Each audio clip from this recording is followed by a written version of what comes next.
Those people who are close to the land, who are cultivating the corn, who are cultivating the beans and the pumpkins, the calabaza. De San Luis Potosí, the north of Mexico, comes this beautiful poem about muerte. Viene la muerte echando rasero, se lleva al joven, también al viejo. La muerte viene echando parejo, no se le escapa ni un pasajero.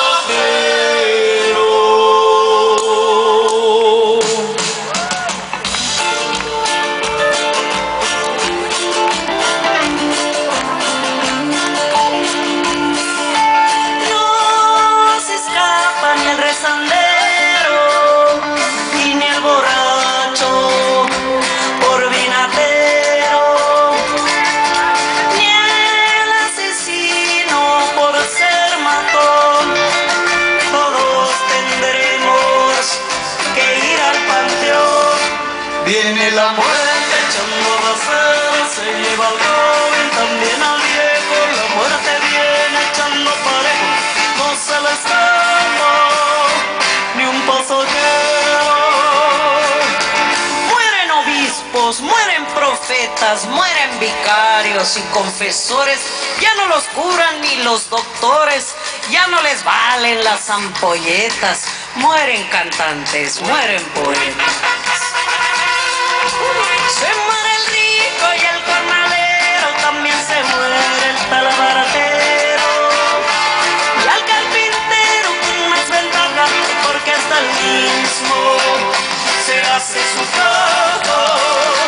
Viene la muerte echando rasero, se lleva al joven, también al viejo. La muerte viene echando parejo, no se le escapa ni un pasajero.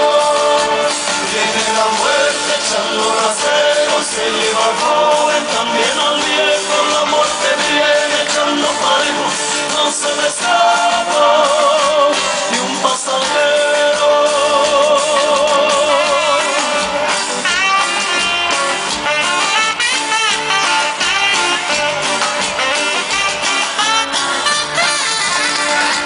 La muerte ha sido tan asesina que carga cuestas con el obrero.